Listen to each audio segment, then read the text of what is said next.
every form of motorcycle competition, Daytona represents the ultimate victory, be it the Alligator Enduro, the Supercross, or most certainly in road racing, where the Daytona 200 stands as the ultimate event.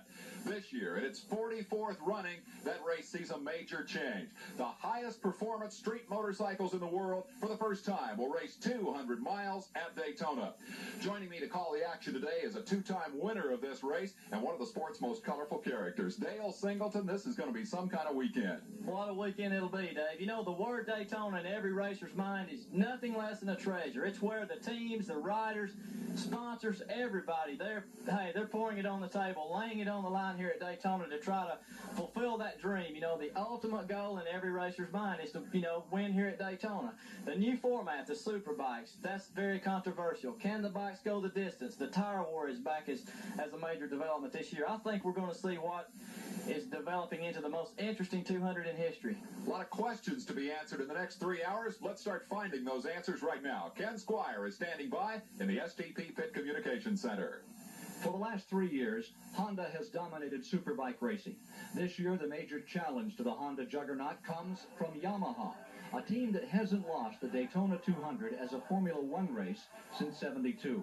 The change to superbikes for the 200 has sent Yamaha from the front of the pack to the back and forced the company to start a relatively untested racer, a machine that Yamaha team manager Ken Clark says didn't even exist just a few weeks ago. 60 days ago, we made a decision to come here, and the testing department's building the motorcycles, and this is just really a test for us. We've never raced them anywhere. We've never run them very hard, and frankly, we're very pleased that we just got as far as we've got. Clark has good reason to be pleased. 3 of the new bikes qualified for the 200 in the top dozen starting positions, led by young Sam McDonald. Last season, McDonald rode Hondas, but this year he has high hopes for his new Yamaha. I think we can run with most everybody except the 2 factory bikes, which are quite a bit different than anything else out here. Until like the second or third race, when we get the program more on the road and everything working a little smoothly, then I think we'll be able to run with just about anybody. Super Team rider Jimmy Felice will start his Yamaha from the second row. On row 3 is Canada's Ruben McMurder, a late team addition who was more than willing to cast his lot with a new bike. I have a works Honda that Honda had supplied me with in November, which I was intending fully on racing down here. When I come down, the Yamaha thing come up, and I decided to go for it. I see a lot of potential with the Yamaha, and I was real pleased that Ken Clark gave me the chance to prove myself on it, and I fully intend to.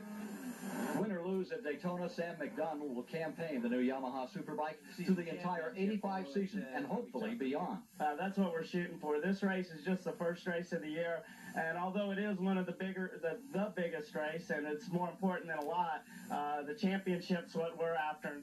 The first step toward wresting a championship from rival Honda, a strong Yamaha showing at this Superbike Daytona 200. Ken Clark would be satisfied with a moral victory. I don't think we have a chance of beating him. I think we have a chance of scaring the hell out of him, frankly.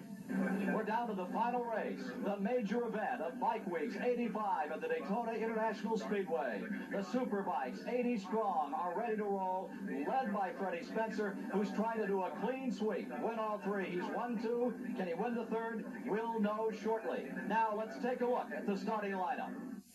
The man of the hour, Louisiana's great Freddie Spencer, is on the pole. This is the race that's always jinxed him, the 200. He's been a runner-up but never won it. In Superbike competition, however, he's won 4 times, the last 4 times, here at Daytona. Starting beside him will be Fred Merkel, the national Superbike champion, winner of 10 of 12 events last year. Then next will come the big surprise, 19-year-old Texas rider Kevin Schwantz. Number 9 is Wes Cooley from Pomona, California, twice national Superbike champion. And then, a major surprise, Sam McDonald putting a Yamaha up in the front row as we prepare for the start. The 1-minute sign is over. Here's Dave Despain. The 44th running of the Daytona 200 is underway. Down pit road they thunder. Into the lead goes Fred Merkel, the reigning national Superbike champion. He has Sam McDonald in tow as the first wave streamed through turn 1 and through the infield for the first of 57 laps. Back on pit road, the second wave is away. 30 riders strong. And now, slowing down, Merkel has fallen into the pack. Wes Cooley, number 9, takes the lead. Number 2, McDonough is second. Freddie Spencer back in about 5th or 6th spot.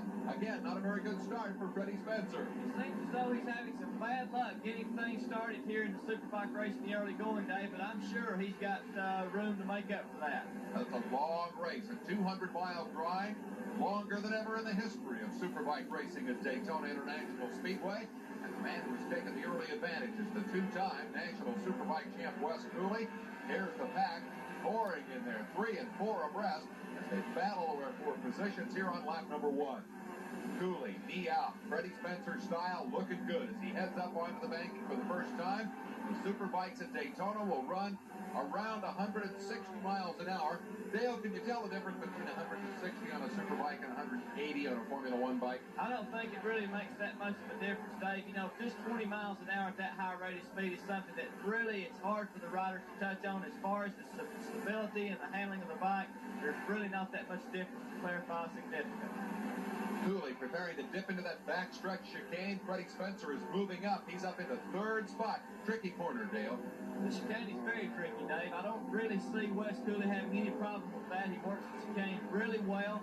And what really impresses me is the fact that Wes has laid such a strong foundation here in the early going. I can never remember seeing a rider pacing himself for a 200-miler pull out this kind of a lead this early. He's going at it like it was a 100-yard dash instead of a 200-mile enduro here at Daytona. As he pulls out a big early lead down the front straightaway with a very familiar number. 9, Gary Nixon won a couple of Daytona 200s many years ago with that number. National championship. Now he's Wes Cooley's team manager of the Daytona Super Team. We'll be talking a little more about later on. Cooley into the infield. New section of the course. Left, right, back to the left. Spencer has moved up to 2nd spot. Freddie Spencer is after the lead at Daytona. Jim Felice has got a good run going. He's moved up to 4th. Well, Cooley feels footsteps coming, Dale. I think he already feels the sensation of Freddie making the charge from behind. He knows where Spencer will be making that charge, and I think that's one of the reasons that Cooley has staged such a hard run here in the early going. He's definitely gone to the front in a hurry, but Spencer shaking loose of traffic and wanting to win 3 at Daytona this weekend. Broken from the pack is now 2nd and closing in on this man, Wes Cooley, the veteran road racer from Ramona, California. There's always been something of a specialist in the Superbike division. He's one of the riders who's very pleased about the change in the race format, bringing the so-called street bikes, the Superbikes, to Daytona. A short race today for the national champion in the Superbike division. Winner of 10 main events last year, Fred Merkel, has blown up early and he's out of the event. Backstretch, battle for the lead, into the chicane. Cooley with Spencer hot on his heels. Freddie's going after him, Dale. Freddie is making a tremendous charge coming from as far back as he did after a little bit of a slow start. Let's see what happens in the draft. All right, Spencer moving up high by the wall. He told us all early on that's the place to be. He's got power on the number 9 machine as he just whips around Wes Cooley and takes over the advantage. Cooley now will try to use the draft, keep Freddie Spencer in tow, hang on and keep that deficit at a minimum. Looks like Freddie Spencer definitely has a stronger motorcycle. Cooley tries to come back up the outside. Both of these riders will be working the infield. Now, Dave, if you'll pay close attention to their knee, it's almost like a third hand for the motorcycle road racers. They actually bend the bike into the corner, plot that knee down on the tarmac so they can kind of feel their way through it and exactly know what their lean angle is at all times. They actually drag the knee on the pavement. They touch it down, and as you can see in the pit area earlier, when I went over to speak to Freddie, he was duct taping his knees up in preparation for the race. Beautiful style. The 1983 world champion, Freddie Spencer, who lost that crown last year due to injury. He is something to watch.